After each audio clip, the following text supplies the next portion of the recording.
नमस्कार साथियों, एक बार फिर से स्वागत है आपका अपने ही चैनल हक की बात में।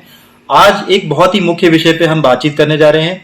हमारे जो संघ के पदाधिकारी हैं उनके द्वारा एक प्रश्नोत्तरी कार्यक्रम रखा गया है। इस कार्यक्रम में कर्मचारियों के जो मन में जिज्ञासाएं हैं उसी के आधार पर कर्मचारी संघ के पदाधिकारियों से कुछ प्रश्नोत्तरी करेंगे, जिसके माध्यम से स्पष्ट हो पाएगा जो कुछ आपके मन में जिज्ञासा है उन सभी का आपको स्पष्टता जवाब मिल पाएगा।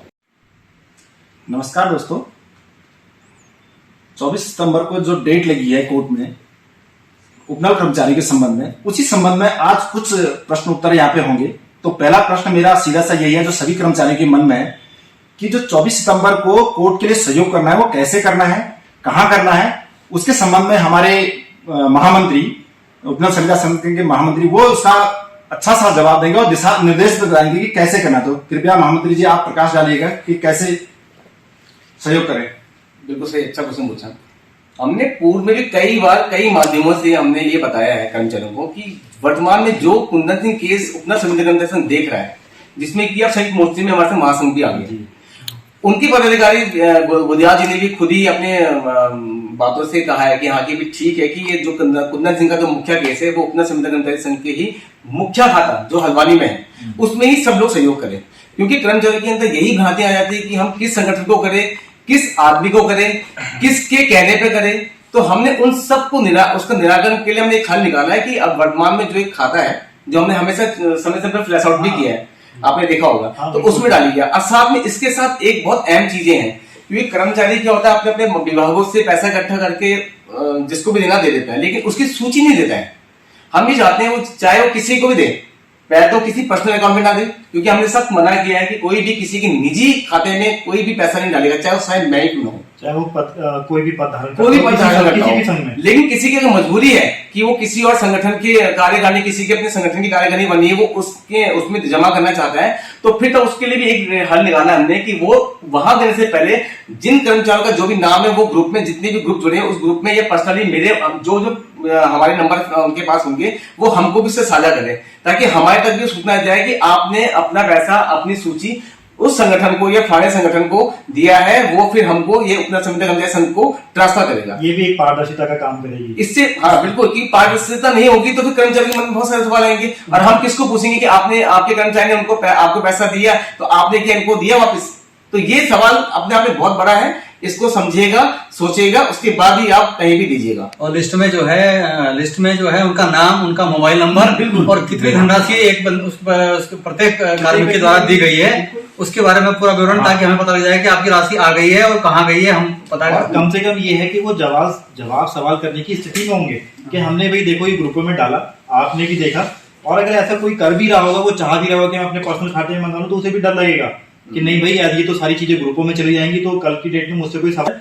ये तो जब भी संघ का अधिवेशन होता है उसमें आकर आप देख सकते हैं, और ऑडिट के दौरान मतलब एक खुले मंच पे बताया जाता है, सारे दस्तावेज सामने रखे जाते हैं कि कितना आय है और कितना व्यय है। मेरे मन में एक समाधान शंका हो रही है जी कि 4th क्लास वालों की तरफ से जो उनका कैडर मृत्यु हो चुका है और कुंदन सिंह केस जो चल रहा है, तो कई 4th क्लास वालों के मन में ये शंका है कि हमें इससे लाभान्वित नहीं हो रहे हैं, हमें इससे लाभ नहीं मिल रहा है। क्या उनको भी इस कुंदन सिंह केस से लाभ मिलेगा? क्योंकि उनका कैडर जो है मृत्यु हो चुका है और वो लोग संघ का समाधान दुविधा में है, तो उनका संघ का समाधान चाहिए। इस बात के लिए मैं थोड़ा सा इसकी ओर प्रकाश डालना चाहूंगा। सबसे पहले हमें ये समझना है कि कैडर का मृत होना क्या है। क्या ग्रुप डी में नई भर्तियां निकल रही है? क्या ग्रुप डी के लिए आप नया आवेदन कर रहे हैं? देखिए, मृत का अर्थ है कि अब इस पे भर्ती नहीं होगी, यानी सरकार के द्वारा नए पद नहीं निकले। परंतु जो उपनल से लगे हुए उन लोगों को माननीय उच्च न्यायालय द्वारा राहत दी गई है 2018 के निर्णय, और उसमें कहीं भी ये नहीं लिखा है कि ग्रुप डी के लोगों को लाभ नहीं दिया जाएगा। बात समझने वाली यह है कि जब भी निर्णय आएगा माननीय सर्वोच्च न्यायालय से, तो होगा ये कि आप उस पद पे काम कर रहे हैं और आपको उस पद पे नियुक्ति दी जाएगी। आपने कोई नया आवेदन नहीं करा है, आपकी कोई नई नियुक्ति नहीं निकली है, आप पूर्व से ही काम कर रहे हैं, आपका विनियमितीकरण होना है। अब विनियमितीकरण के भी मेरे पास 2 उदाहरण है। 2011 की नियमावली देखिए, 2013 की देखिए, और 2016 तक भी माना कि वो स्टे है, परंतु उसमें भी लोगों के नियमितीकरण हुए हैं। तो आशय ये है कहने का सीधा सीधा कि आपका विनियमितीकरण होना है, ना कि कोई आप नए पद के लिए अप्लाई कर रहे हैं, ना ही कोई नया आप आवेदन कर रहे हैं। आवेदन और नई नियुक्तियां निकालने के लिए कैडर मृत है, ना कि विनियमितीकरण करने के लिए। क्योंकि बहुत समय से कई लोगों के ऐसे तमाम केस हैं कोर्टों में जो विचाराधीन है।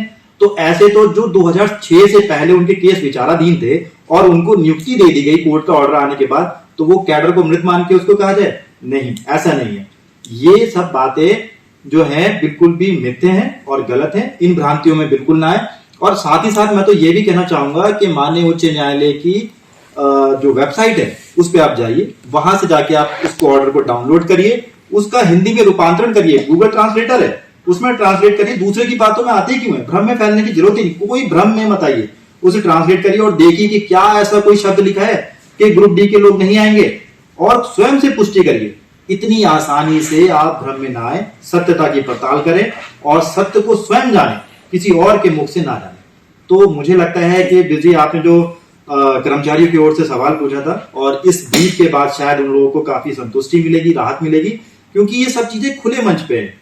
चाहे सर्वोच्च न्यायालय की साइट पे जाइए, चाहे उच्च न्यायालय की साइट पे जाइए, अपना ऑर्डर डाउनलोड करिए, किसी अधिवक्ता को दिखाइए, स्वयं से उसे गूगल ट्रांसलेट करिए, पढ़िए और जानिए, सत्य की स्वयं पड़ताल करें और किसी भ्रम में न आए। अच्छा, आज की जो ये प्रश्नोत्तरी चर्चा थी, इसमें कर्मचारियों के भ्रम, भ्रांतियां और उनके मन में उठने वाली जिज्ञासाओं को कुछ हद तक, या मैं कहूंगा पूर्णतः, शांत करने का प्रयास किया गया है संघ के सभी सदस्यों द्वारा।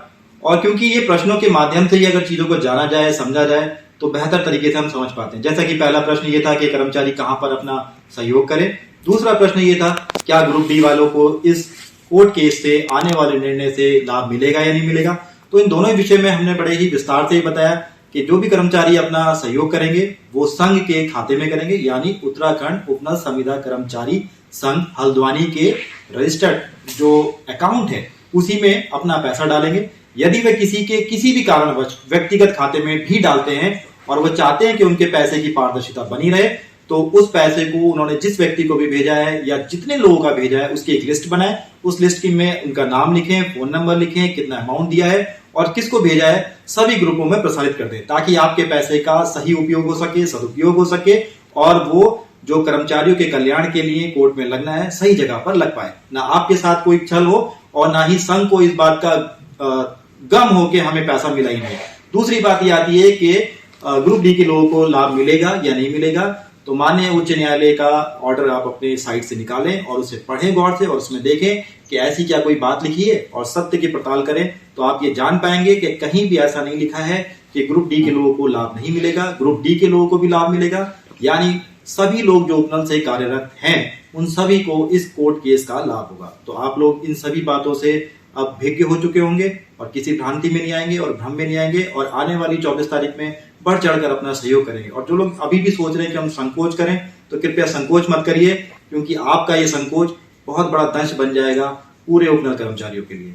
तो मेरी बात, शायद आप सहमत होंगे मेरी बात से और आप बढ़ चढ़कर सहयोग करेंगे। आप सभी लोगों का भी यही मत होगा। आप सबसे भी मेरा यही आग्रह कि हर कर्मचारी से आप जो है ये आग्रह करें कि इस कोर्ट केस के लिए बढ़ चढ़कर लाभ दें।